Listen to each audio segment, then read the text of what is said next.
Hi, I'm John Niehaus, Director of Program Development for the National Association of Flight Instructors, welcoming you back to another episode of the NAFI More Right Rudder podcast, the podcast for flight instructors on the go.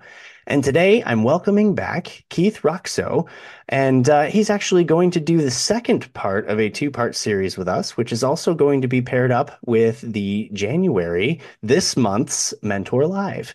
And Keith is here to sort of talk about the importance of pilot medicals, of course, and making sure that the process is done in a very deliberate way, while also advising us as flight instructors the important piece that we play in this, not just for us to be successful, but for our students to be successful as well. And Keith is a Top Gun trained adversarial pilot. He's got over 2,000 hours in high performance aircraft like F-18s and F-16s and several other models. He's a military instructor. He's also an FAA HIMS AME and the founder of Wingman Med. Keith, welcome back. Thank you for having me. And so today, what we wanted to talk about was sort of how the FAA looks at a pilot sort of on paper and how that relates to the medical certificate and sort of the certification process when it comes to all of that. So I'm going to let you kind of fill in the gaps because I think I'm probably at the same knowledge level as the instructors we're trying to teach. So let's talk about medicals. Well, I think one of the issues is that most people they think that the AME is, kind of representing the FAA, and they are from a certain point of view. They have been designated by the FAA to make certain decisions that have been kind of pushed down to their level. But there are many things where the AME is not able to make a decision. Either he is lacking certain information, or the FAA just requires, even if he has all the information, it requires a decision by the FAA. And so what happens is, while the AME is examining you, that might be well and good for a knee problem or an ankle problem. But if there's a mental health problem or an endocrine problem, he can't just look at you in a 10 or 15-minute encounter and know the answer to that question. So Mm-hmm. that's when documentation comes in, or that's when the FAA requires specific documentation to be sent to them. And they put out a lot of different guides on what information is needed. And so this kind of takes us to, the FAA looks at you only on paper when it comes to medical certificates, because if your information has to be submitted to the FAA for further review, well, that's all they're looking at is the information submitted. They are not physically looking at you. You do not get a personal invite to go to Oklahoma City and sit there and talk with one of the FAA doctors and be examined by an FAA doctor. They are just looking at the paperwork associated with you and your medical conditions. Mm-hmm. And I think this is kind of where, CFIs can play a role. CFIs are all about, teaching and prepping. And, as you get closer and closer to a check ride, there's a little bit more, kind of test prep type stuff involved. And while I don't expect any CFI to know exactly how to prepare somebody for a medical, what I think is important is being that touch point for a student who has questions like, hey, what do I need to know about getting my medical? And in that space, they can talk about, well, there is this document called the AME guide. I don't know how to read it, but I know it's available online and you can search for medical conditions on it. Or there are specific conditions that have certain criteria associated with them. A lot of those are grouped into these things that are called CACIs, conditions AMEs can issue. And that goes back to that paperwork. It's a known condition with a relatively mild profile that is fairly common. And per the FAA, if you arrive at your appointment with all of the right documentation and it's all in the correct windows, you can get issued your medical at the exam. There are other things called decision tools that are handed out, in the guide or via other methods to the AMEs. So these are things that a CFI can know. There's an AME guide, there are CACI protocols, there are decision tools. So if you have a medical condition that you are concerned about, it's worth starting to look into some of those. Now, not the CFI necessarily looking into those, but at least being able to relay that information. And that kind of brings us back to the paperwork that goes to the FAA. If they want to see certain labs, those labs have to be there. If they want to see certain tests from specific doctors or radiology reports, then those documents have to get there. If those things are not there when the FAA reviews their file, well, then you're not getting your medical. Now, it doesn't mean you'll never get your medical. It just means you're not getting it right then. And then typically what will happen is they'll send you a letter in the mail and it will say, hey, thank you for your application. This is all the stuff we want to see. And they typically give you 60 days to reply. Well, by the time you actually receive that letter, now you probably have 50 or so days left to do it. It makes it very tough for people to get into their doctors, get all that stuff done, and get it back to the FAA in that time frame. And so that's kind of why we focus so much on, on preparing for that exam like a check ride. Yeah, let's talk a little bit about this AME guide because I think that there's a lot of pilots that aren't aware that this exists. Mm-hmm. Where would I find it, and what kind of information is contained within that maybe sort of the average pilot applying for a medical would find useful? So if you Google FAA AME guide, the official name is the Guide for Aviation Medical Examiners, and it is viewable as a PDF. It is updated, I believe, 11 or 12 times a year. So not every single month, but most months they publish an update. So we generally just work from the one that's on the website because it's always the most current. Oh, And okay. it's a PDF document. Now, it is written for doctors. So some of the stuff is a little bit hard to understand. Some of the stuff is completely not related to the pilot themselves. It's how you have to have your office set up, the types of equipment that you have to have. So some of that stuff is not related to the pilot interaction part of the medical, but there are medical conditions in there. It can be somewhat difficult to search. So if you have certain conditions, will use one type of word. Medicine's one of those weird things. There's like 3 words for almost everything. So let's take atrial fibrillation as an example. So atrial fibrillation is one way, to say it. That's the full name. AFib is another common way. If you search for AFib in the AME guide, you will not find it. But if you search for atrial fibrillation, you are more likely to find it. If you search for fibrillation, you are even more likely to find it. However, it might fall under arrhythmia, which is its own thing because atrial fibrillation is a type of arrhythmia. So this is where it can be a little difficult for an individual who's not a physician to search the document. It is over 300 pages long. So scrolling page by page can be difficult, but there are sections. So if you can find a condition that you have in there, it will provide some pretty good guidance on what you need to bring with you. If you understand that, that's a different question. And if it's not something that you understand, chances are your doctor will understand it. That becomes another issue. You print that page or those multiple pages out, bring them to your doctor.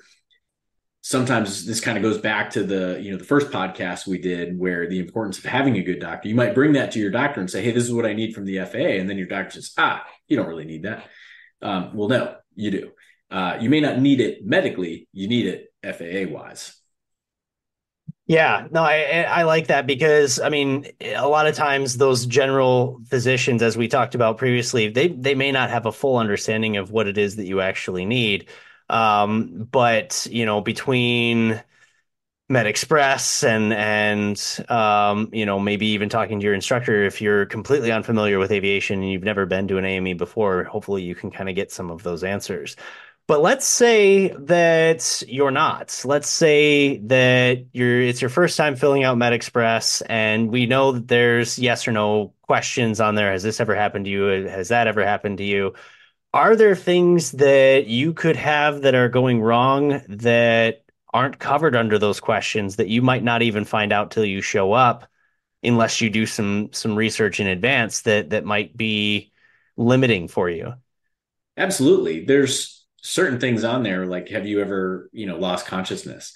If you cannot adequately explain that to the AME, that's going to cause a problem. So, for example, I'm trying to think back. I had what's called a vasovagal syncope. So that's kind of the big fancy word. I passed out.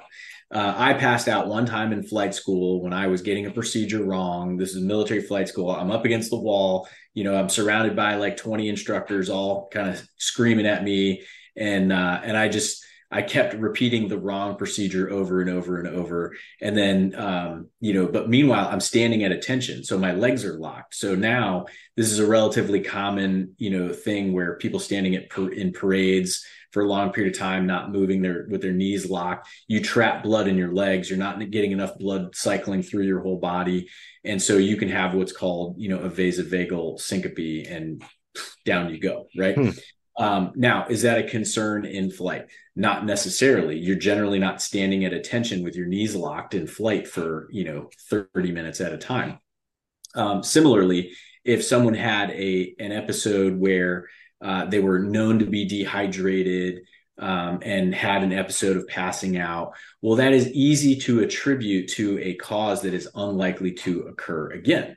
So if you can explain that adequately, and especially if you have medical documentation to back that up, and the more recent it is, the more likely you are to need good quality medical documentation, then the more likely you are to get through in a smooth process. But if you show up at an exam, if you mark yes to MedExpress on, have you ever lost consciousness? Yes. And you show up to your AME and you cannot explain it to him, he has no choice but to, not pass you on your exam because you have an unexplained loss of consciousness, which is a big deal to the FAA because they don't want people just passing out, while flying an airplane.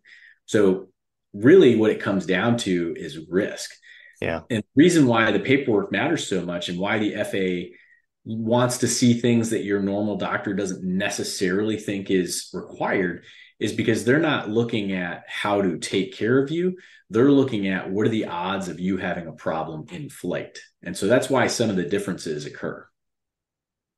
Well, I guess I've got two questions. The first would be, is there a statute of limitations for any of that? You hear the horror stories of pilots that say, "Oh yeah, I passed out when I was 4 and I'm 55 and the FAA still gives me a hard time about it." Like, is that actually a true story, or is that a kind of a fishing tale of pilots that have been passed down from one guy to the next? That's probably a fishing tale because if you've adequately reported it previously, then you do have to continue to report it because there is no statute of limitations. So there is, when you're filling out MedExpress, they want to know your basic demographic information. They want to know what medications you are currently taking. They don't really care if you were taking something 10 years ago. They want to know what you're currently taking.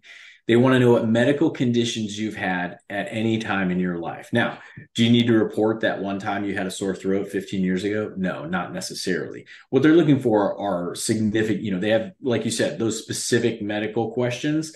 And then they want to know kind of all the real major diagnoses. And there is a catch-all question, any other illness, disability, or surgery. And this kind of catches people. Sometimes people will say, well, I didn't know I had to report my sleep apnea. They didn't ask me about sleep apnea. Well, they kind of did in that other illness, disability, or surgery category. So that's kind of their catch-all. We did ask you. And then you have to list the last 3 years of medical appointments. You also have to list if you've been separated from the military for medical reasons, if you have disability benefits. And these are all ways to jog your memory. As a doctor, I will have a patient sometimes and I will say, all right, what medical conditions do you have? Oh, I don't have any. All right, well, are you taking any medications? Oh, yeah, I take losartan. And I say, okay, so you have high blood pressure? And they're like, oh, yeah. And it's not that they tried to lie to me that they don't have high blood pressure. They just have had high blood pressure for so long, and It's part of life. the medication manages their blood pressure. So in their mind, well, I don't have high blood pressure anymore because I'm on medication. But in reality, they do carry a diagnosis of high blood pressure or hypertension. Hmm. And that's why they're on the medication. So that individual isn't intentionally trying to deceive me, but by asking multiple questions, medications, medical history, disability benefits, separation from the military for medical reasons, those are various ways to jog your memory on the various medical conditions that you might have that need to be reported to the FAA. Well, and that I'm glad you mentioned that because that kind of brings me back to sort of the original question of, if you go through MedExpress and you answer all those questions, eh, are there things when you go to your actual medical appointment that would disqualify you. And I assume just because of the nature of human health, there has to be a plethora Mhm. of those things. But like, there's going to be pilots out there that would assume, well, if it was a disqualifier, they would have asked me that in Med Express and I would have known it right away. And the answer to that has got to be no. So, like, where where do you draw the line as a pilot or prospective pilot in knowing what could disqualify you before you show up? So there are specifically disqualifying conditions that are mandated by CFR. So if you Okay. have one of those conditions, you know you're going to have some serious work to do. Any other type of condition that runs the risk of either sudden or insidious incapacitation, anything that runs the risk of significant fatigue or mind altering, or consciousness altering, like sedating medications or, just really potent medications. Think like opioids, chemotherapy, anything like that, that is likely to cause a problem. So those kinds of things. Fatigue is one of the leading causes of accidents. So that's why anything that causes fatigue is going to be questionable. And it doesn't mean you can't fly. Again, let's go back to sleep apnea as an example. If you have untreated horrific sleep apnea, well, you probably are tired all the time. And so they don't want you flying airplanes.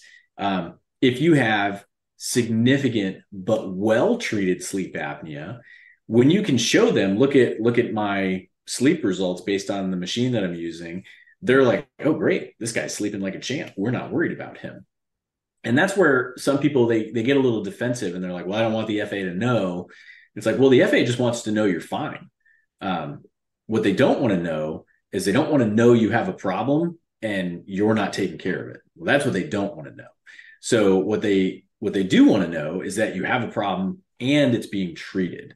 If you have a problem and it's not being treated, well, then they're not necessarily going to be interested in letting you fly until you get it treated properly. And Mm. there are many ways that this plays out. Heart attack, you can fly after a heart attack, not right away. And I think a lot of people would be happy to know that there is a pretty rigorous protocol to return to flight after having had a heart attack. That's kind of one of the comic book type things that you see, right? Where the passengers look up in the front and the pilot's pretending to have a heart attack and slumping over and everyone's freaking out. Nobody wants that for real. So if somebody does have a heart attack, there are a lot of steps that have to be, gone through in order to return to getting a medical, which is appropriate.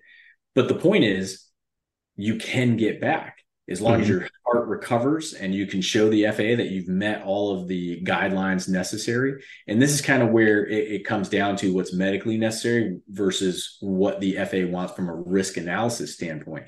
For a first class medical or an unrestricted second class medical, they want a rather invasive procedure to get eyeballs on your heart from the inside and make sure that things are actually doing well after any procedure that was performed. That's something that, medicine, they think is a little too high risk and a little unnecessary. Well, it is if you're just walking around. It's not if you're carrying around 100, a couple hundred people. So if I'm a potential pilot and I'm listening to this and I know that I might have a condition that, let's assume that it's something that they can eventually get a medical for. Mm-hmm. You've mentioned several times about documentation and talking to your primary care physician and things like that. In a very generic or general term, like what are the kinds of things that I should be writing down or collecting or preparing prior to going into my medical? So that's a little difficult to say because it's going to depend on each individual and what those conditions are. So Hmm. I think what's important is to have a good relationship with your physician so that, and ideally one that has good documentation practices. And you can take a look at the MedExpress. One of the things we have on our website is a MedExpress simulator. So if you've never filled out MedExpress before, you can go to the simulator and plug in all the information. It doesn't cost anything to use it. And if you find yourself checking a bunch of yes answers, well, then you might want to start thinking, okay, I'm checking yes answers. Why am I checking yes answers? What is my diagnosis? let me look up the AME guide and see if I can find that diagnosis in the AME guide and see what it says I need to bring. Mm-hmm. That's kind of one way to do it. Another way to do it is if you fill out that MedExpress simulator and you would like, myself or one of my other aerospace medicine doctors to review your answers, that is a $50 charge. And we can review those answers and say, hey, based on the information you provided, you're going to make it through without too much difficulty. Or based on the information you provided, there's going to be more information necessary. Take a look at, this this CACI protocol or this CACI protocol. Or it's going to be something like, hey, based on the information provided, you're going to have significant difficulty getting through your medical. You're going to need to do a lot of prep work, that kind of stuff. So we can kind of give somebody feedback on how to prepare for the rest of it. And that doesn't necessarily mean they need one of our full services, but we can let them know, hey, this is going to require a little bit of work. Well, and I'm glad you brought it up because I think it's important that we do talk a little bit about Wingman Med and sort of understand what it is and what you guys do and how it's important to this process, especially if you think that there are going to be any issues with achieving the medical. Keith, tell me a little bit about Wingman Med. You said the website. Let's talk about that and let's point everybody in the right direction here. Sure. The website is wingmanmed.com. And what we are is, myself and my partner, Dan Monlux, we started off as F-18 pilots in the Navy, both of us before going to medical school and becoming aerospace medicine doctors. So we used to be afraid of medical, just like everybody else. And then once we became doctors, we realized, oh, we didn't really need to be that afraid. We just needed to be more prepared. The problem is, how do you study for a medical exam? If you don't know how to study for something, it becomes very difficult. And that's kind of where we stepped in. We realized that once we knew, what the pilot point of view was, and now we know all the rules on the FAA side, we know what needs to be done to study. And really what it is all about that prep. So we do a couple things. We have that MedExpress simulator. On our website, we do have a medication lookup tool. And now that's not 100% comprehensive. It's as comprehensive as we can make it based on what we know from the FAA, because the FAA does not put out a comprehensive list, and it's not entirely their fault. It's medications are used for different things for different reasons and different doses. New medications are coming out all the time, so it's just very difficult for them to make something like that. The other thing we do is, if you do have a medical issue that is going to cause or potentially cause a delay in your medical certification, that's really where we come in. That's what we call our record review and case preparation service. So if you tell me, hey, I have this condition, I looked at the AME guide, it says I need a whole bunch of things that I don't understand. How do I get through this as quickly as possible? Now, the first thing I'll say, nobody truly needs Wingman Med. You can go submit your MedExpress, go to your AME. He will defer you. The FAA will come back and they will say, these are the things that we want you to get. Do they send it to you in a way that is easy for you to read and understand? No, they do not. So we're kind of like a pilot medical translator is what we are. So we can tell you what you need before you go to the exam. And this depends, right? If you're a pilot who flies for a living and a loss of your medical means a loss of pay, that's kind of a big deal. If you are even just a private pilot who owns your own airplane, how much money do you spend on your airplane, your hangar, your insurance to not be able to fly it? Mm-hmm. That can be very frustrating, right? You're paying all this money and you don't get to use your own aircraft that you have. And so people just have to decide, is it worth the cost to use a service like ours in order to get through the process as expeditiously as possible? In general, if you just show up to the exam unprepared, it's going to take probably 6 to 10 months to get your medical. Wow. Mm-hmm. Yep. Now, that's assuming you have an issue that has to be deferred because you didn't have everything prepared in advance. In general, we can reduce that time to 0 to 4 months. My goodness. So it's a pretty significant time savings for most people. Yeah, I mean, speaking personally, I actually have a special issuance medical. And I've been blessed in the sense that, like, for me, the process has not been that bad, although I've had some really good help in making sure that it was set up in the way that needed to be set up. But things that I've learned along the way are the importance of making sure that, like you've mentioned already, like documentation of the things that I need to do. But also something that I didn't even know existed was, doctor's notes. And I'm not saying like doctor's notes in the fact that I want to get out of kickball, but like, here is a complete summary of everything that happened during the last trip to the doctor of this Right. particular reason, and just having those things has changed the amount of frustration that I've had to go through in making sure that this continues into perpetuity. And as just a regular person, a regular pilot, most of the time you don't even know to ask for that because when I go to ask the physicians for it, they go, "Oh yeah, we've got that. We do that every time." Well, okay. How come nobody told me about this?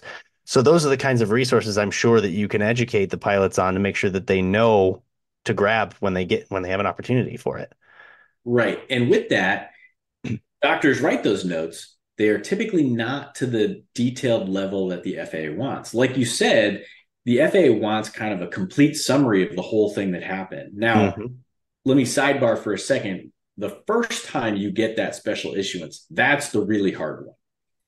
Many special issuances will have ongoing, annual or every 2 year requirements.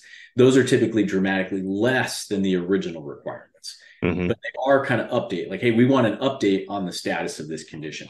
But that first one is really kind of the big ticket. You got to get everything in there. And so you talked about the summary of the condition. And so most doctor notes are what I'll describe as an update note. So if you're seeing the same doctor for a condition for 6 or 8 months, you get diagnosed and you keep going back to them for updates. We're getting things tweaked. We're getting things better. Okay, now you're good to go. Every subsequent note is what's called an update note. So it doesn't contain all the information from the history. And the FAA does not want 50 pages of history. They want one complete note that summarizes the entire care up to this point, Mm. and then the recommendations and the treatment plan going forward. So while yes, doctors write the notes, they're not always writing every note to meet the requirements of the FAA.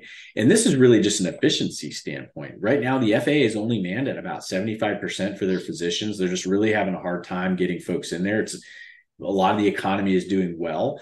And so some folks just don't want to work for the government, or they're not, or they're doctors and they don't even know that that's an option. And Yeah. so they're kind of stuck with trying to make their process more efficient. So what they can't do, if you want to get through the process faster, a way to get through the process faster is absolutely not to flood them with 200 pages of documents when 5 pages would have sufficed. And so that kind of puts the onus on the pilot to talk to their doctor. Hey, this is what I need in a note. And it also has to be no older than 90 days. That's the other thing. When the FAA is certifying you for a medical, it's not like your pilot's license. The pilot's license does not have an expiration date, or your pilot certificate does not have an expiration date, but your medical does. So they're only certifying you for a specific period of time. Well, if they're certifying you for the next 6 months, they do not care about documentation necessarily from 5 years ago. They want to know how that medical condition is doing right now. So they set a 90-day limit. There are a few caveats to that, but for the most part, 90 days is the maximum age that they want to see something. And so that kind of plays into the preparation as well. So what needs to be written, what labs need to be done, what other studies need to be done, what historical records might need to be obtained, and then what needs to be detailed in that current note that can be no longer than 90 days. And those are all the things that we help discuss with a pilot and really lay it out very specifically for them. And I think that's really important. Again, if there's one thing that sort of the general pilot, including the flight instructor, don't necessarily understand, it's a lot of the requirements from a health standpoint. I mean, pilots, we're good at a lot of things, but we also eat a lot of Cheetos and fast food and all kinds of other things too. So what do we know about health? So professionals like you out there to sort of save us from ourselves and help us continue to stay in the air. I think that that's extremely important. Keith, I know you're a bit time limited today, so before I sort of usher us to the end of this, are there other things, or is there anything else that stands out in regards to kind of the pilot on paper that we wanted to talk about with the FAA? What are we missing? Is there anything else that you want to reference or mention? I think the big thing is also to understand that there are other resources as well. So Wingman Med, obviously, I like my company. We're a good resource, but there are other resources out there. Good quality AMEs. Just know that not all AMEs are created equal. Just like not every pilot you know is an amazing pilot. Not every doctor is an amazing doctor. Not every AME is an amazing AME. So um, take care when you seek the counsel of an AME, because a lot of people say, well, just do a consultation appointment with an AME. That is a great idea if they are a professional AME and that is their business model. If they are a family medicine or internal medicine doctor who does maybe 5 exams a year, that is probably not the AME you want to get a consultation from, because they are probably not up to speed on all of the current requirements. If it is an AME who just churns out, 20 exams a day, they probably don't have time to do a consultation with you. So there's kind of this, how do you find the right AME to do a consultation with? Hmm. And that can be difficult. So there are services. There's services like ours. There are also a couple of other services. There's Pilot Medical Solutions and there's Aviation Medical Advisory Service. So those are comparable services to ours in terms of, consultation services. So I don't want people to think that, I'm not trying to say I'm the only game in town. I encourage people to, cross shop. We do think that most people will come back to us because we are confident in in the way we handle cases and the way we handle our clients. But we are not the only game in town. So there are other folks out there who can help. And sometimes it's a good idea to get, multiple points of view. But those are good resources that in general can be trusted. AOPA has some good resources. Now, AOPA will help you find information in the AME guide. They will not necessarily help you prepare. They do not have any physicians on staff. They do not. So if they don't have any physicians, they definitely don't have any AMEs on staff. So they are limited in their medical assistance, but they are also a very good starting point. Unfortunately, most of the time their advice is, oh, you'll have to turn stuff in, but if you go to your exam, it'll get submitted and then the FAA will tell you what it is. If they tell you that, that's definitely when it's time to call somebody like me. Keith, I've got sort of one final question for you, and I feel like this is something that gets asked to me on several occasions, and I want to preface what I'm about to say by saying always honesty is the best policy, and certainly nobody here is going to advocate that you do anything unethical. So I'm going to preface it. However, is there such a thing as like when you go on a check ride and the instructor tells the student, "Hey, don't provide more information than you need to, don't dig yourself into a hole with the examiner." Is that such a thing on a medical exam? I mean, I'm not, again, not telling anybody to hide or lie for anything, but is there such a thing as, hey, I'm offering you too much information? Is that? Yes. And it's because some things are irrelevant. And I'll give you a great example. We helped a client who he has diabetes and he had to provide an annual update from his doctor on his diabetes. Well, he provided that update and the FAA said, "Thank you for the update. Please surrender your medical." Mm, And he didn't understand why. Well, in that update, and this is a problem with systems in efficiency. So doctors use a lot of electronic health records now. Many systems are tied together in a hospital system. Well, long story short, this individual had an elbow surgery the year prior and was given some Percocet for 5 days after his elbow surgery. That medication stayed active on his documentation. So it was listed as an active medication with no discussion points, just mm, listed as an active medication and sent to the FAA with the update about his diabetes. Well, you cannot have daily use of Percocet and fly an airplane. So that had to be explained. That is a very simple type of thing that should not have been disclosed to the FAA because he was not taking it. Did he need to disclose to the FAA that he had elbow surgery the year prior? Yes. Did he need to disclose that he took 5 days of Percocet? No, he did not. Definitely didn't need to disclose that he was still taking Percocet, right? Right. So yes, there are things, right? You don't want to necessarily overshare. Um, where's that line? I don't know. That's a pretty broad band of gray, right? That's when I talk to you and So, ask you if it's okay. exactly, right? Like, some people will say current medications. Well, I didn't take that medication today as I fill this out, so no, I'm not taking any medications. That's clearly stepping over that line. Right. If you know you're taking medications and you just didn't take it today, as you answer that question, that is not an appropriate way to answer that question. So, Right. but in general, yes, you can accidentally overshare for things that are not relevant to your current status, but will cause problems if it appears like they're impacting your current status. Yeah, no, I appreciate you answering that because I think it is one of the most common questions we get. And as instructors, I've heard instructors tell students that, and being sort of the gatekeepers of information as we are, we need to make sure that we understand that what we're saying does carry weight, and I don't want anybody to get the impression that we are saying things that we shouldn't. So I Sure. appreciate you clarifying that. Now, as we sort of wind this down, I want NAFI members to remember with Wingman Med, you get 20% off a medical consultation service. So we appreciate you being generous with your services for NAFI members. You guys have been great friends of ours so far. And I mean, I say so far because we haven't been partners that long, but for the time that we have, it's been wonderful. You guys have a wonderful blog that you share on a lot of the NAFI social media, and we appreciate that as well. I think that the information on there is very helpful for those of us that are hoping to understand some medical issues a little bit more. And once again, if you didn't listen to our first podcast together, we're talking about the importance of having the right general physician and how that applies to sort of medical certification. Keith, I appreciate your time today. And if there's anything else that you'd ever want to share, we'd always love to have you come back.